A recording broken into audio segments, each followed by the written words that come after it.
நான் இப்ப பாக்குற மாடு பாத்தீங்கன்னா ஜெர்சியில கிராஸ் பிரீடான மாடு. நல்ல உடசல் மாடுனா அந்த மாடு கறி மாடு கிடையாது, உடசல் மாடு. வயசு பாத்தீங்கன்னா 6ஆம் பல்ல இருந்து கடை முளைப்பா இருக்கு. சுழி சுத்தமான மாடுனா நல்ல பெரிய மடினா அந்த மாடு. மடியும் மாடு மீற மடி செட்டு தான் இருக்கும். காட்டு மேட்ச்ல அந்த மாடு தான் எந்த பூண்டு எதை விட்டாலும் நல்லா சாப்பிட நல்லா இருக்கும். தலையத்துல 25 லிட்டர் கறந்த மாதிரி ரோஸ் மடி ரோஸ் காம்பு. இப்ப மேட்ச்ல பாருங்க காட்டு மேட்ச்ல இருந்த மாடு தான். காட்டு மேட்ச்ல அந்த மாடு அந்த மாடு பண்ணையில இருந்த மாடு காட்டு மேட்ச்ல இருந்த மாடு தான். நல்ல எல்லா கிளையும் நல்லா தாங்கக்கூடிய மாடு. 10 கண்ணு வச்சிருக்க அந்த மாடு. தலையத்துல 25 லிட்டர் கறந்த மாடுனா இந்த போல 27 லிட்டரோட கறக்கும். நம்ம 25 லிட்டர் பயப்பட சொல்லி கொடுக்கல இருக்கும். நல்ல மடி பேன் மிஷின் கரைக்கு நல்லா கை கரைக்கு நல்லா இருக்கும். இன்னும் 10 கண்ணு வச்சா நரம்பு தர பாருங்க. அடி வயதுல எப்படி இருக்கு பாருங்க. பைப் மாதிரி இருக்கும். பைப் மாதிரி இருக்குண்ணே. நல்ல தரமான மண்ண உடசல் மாடு.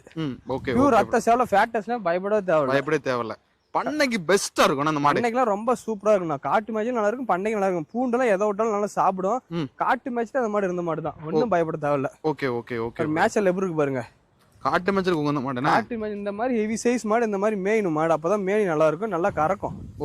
மேட்ச்ல பாருங்க எப்படி இருக்கு பாருங்க. ஜம்முன் இருக்குண்ணே. நல்லா மேயணும் அந்த மாதிரி மாடு. மாடுனா இந்த மாதிரி மேயணும்.